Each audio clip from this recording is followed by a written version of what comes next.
Django Unchained begins in the dark woods of Texas in 1858. The air is heavy with silence, broken only by the sound of boots crunching against the dirt.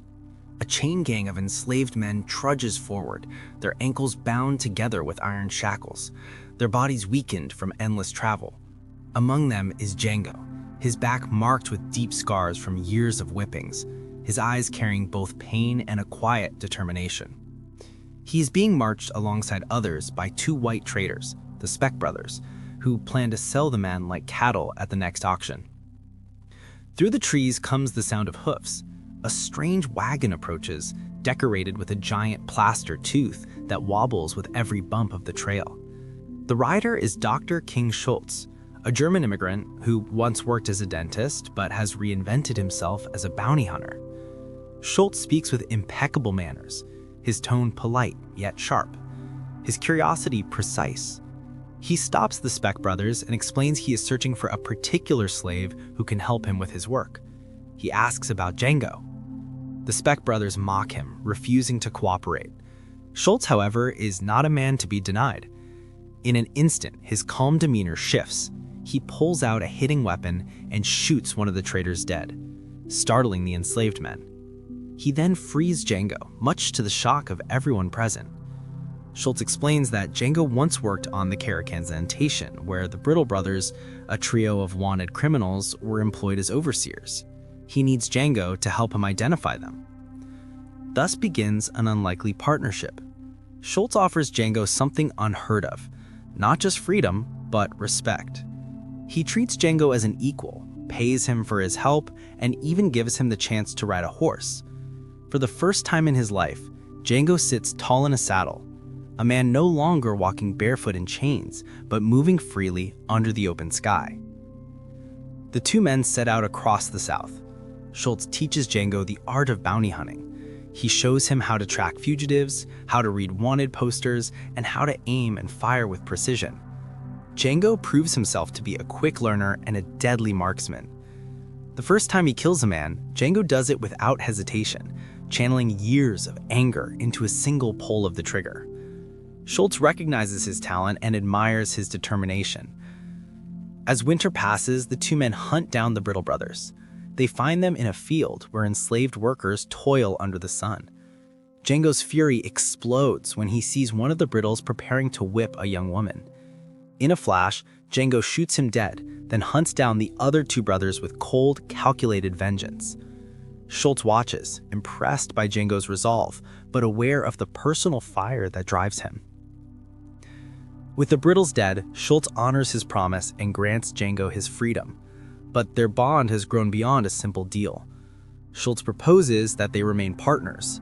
Django agrees, but with one condition. They must find his wife, Broomhilda. Schultz listens as Django recounts the painful story of their separation. He and Broomhilda tried to escape together but were caught and sold to different owners. Django has not seen her since. His love for her burns stronger than any desire for wealth or safety. Schultz, touched by the tale and by the fact that Broomhilda once lived with German-speaking owners, feels personally compelled to help him. For the next year, the duo travel the South, bounty hunting by day and gathering information about Broomhilda's whereabouts by night. Django evolves in confidence and style. He dresses in bright, flamboyant clothing that reflects his newfound pride. He rides fearlessly, his sharpshooting earning him both respect and fear. Stories of the black bounty hunter begin to circulate, shocking a society built on the subjugation of men like him. Eventually, Schultz discovers that Broomhilda is enslaved at Candyland, a notorious plantation in Mississippi owned by Calvin Candy. Candy is a cruel, flamboyant, and arrogant man who relishes in decadence and violence. He forces enslaved men to fight to the death in brutal Mandingo battles for sport, treating human lives as little more than entertainment. Schultz knows they cannot simply walk in and buy Broomhilda without raising suspicion, so he devises a clever plan. Schultz and Django pose as wealthy investors interested in purchasing Mandingo fighters. Schultz acts the part of a refined but ruthless businessman, while Django plays the role of a harsh slaver, an expert in choosing and handling fighters. Django must hide his true feelings, adopting the cold demeanor of a man who sees others as property. This performance pains him, but he knows it is the only way to get close to Broomhilda. Their act captures Candy's attention. Candy is intrigued by Schultz's wealth and Django's arrogance, a boldness unusual for a black man in the South. He invites them to Candyland to discuss business. As they travel to the plantation, Django hides his excitement and fear. He's closer than ever to seeing Broomhilda again. At Candyland, the duo are introduced to Steven, Candy's loyal head servant. Steven is old, cunning, and fiercely protective of his master's interests. He immediately dislikes Django, sensing something unusual about him. But Candy, amused by Django's bravado, continues to indulge their ruse. Then comes the moment Django has longed for. In secret, he is reunited with Broomhilda. Their meeting is tender, emotional, and restrained, for they cannot reveal the truth to anyone. In whispers, they promise each other freedom, their eyes speaking louder than words. But trouble brews. Steven notices the way Django looks at Broomhilda, the subtle signs of familiarity between them. Suspicion gnaws at him. Eventually, he pieces together the truth. He confronts Candy and reveals that Schultz and Django are not truly there for Mandingo fighters, but for Broomhilda. Furious, Candy turns the tables. He forces Schultz and Django into a humiliating negotiation, demanding a massive sum of money for Broomhilda's freedom. Schultz, though seething inside, agrees to pay.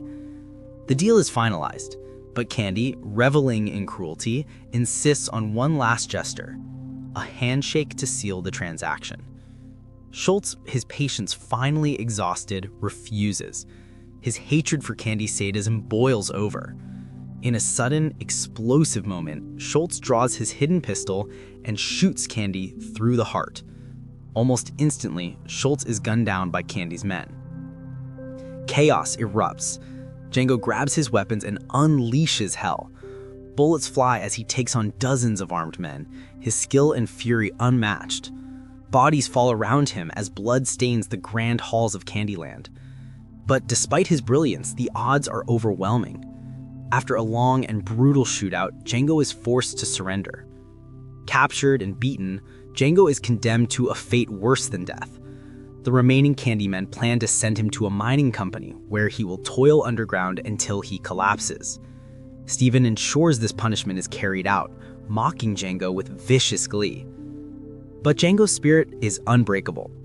On the journey, he tricks the transporters into giving him an opportunity. With sharp wit and deadly aim, he kills them all, freeing himself once more. He returns to Candyland determined not only to rescue Broomhilda, but to burn Candy's legacy to the ground. Under the moonlit sky, Django rides back into the plantation, armed and ready. He storms the estate, cutting through the remaining men with calculated vengeance. At last, he confronts Steven. Their confrontation is filled with venom. Steven, who has spent his life reinforcing Candy's cruelty, tries to cling to his position, mocking Django and warning him he will never truly be free. Django silences him with fire and fury.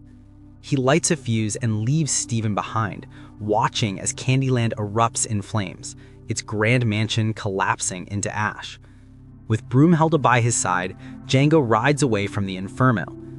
The night sky glows with fire behind them, a symbol of the chains they have broken.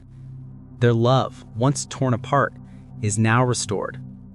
Django is no longer a slave, no longer a man in hiding. He is free, and he has become a legend. Django Unchained is not only a violent tale of revenge, but a reimagined myth of liberation. It is Quentin Tarantino's bold, operatic depiction of slavery's horrors, balanced with moments of humor, style, and defiance.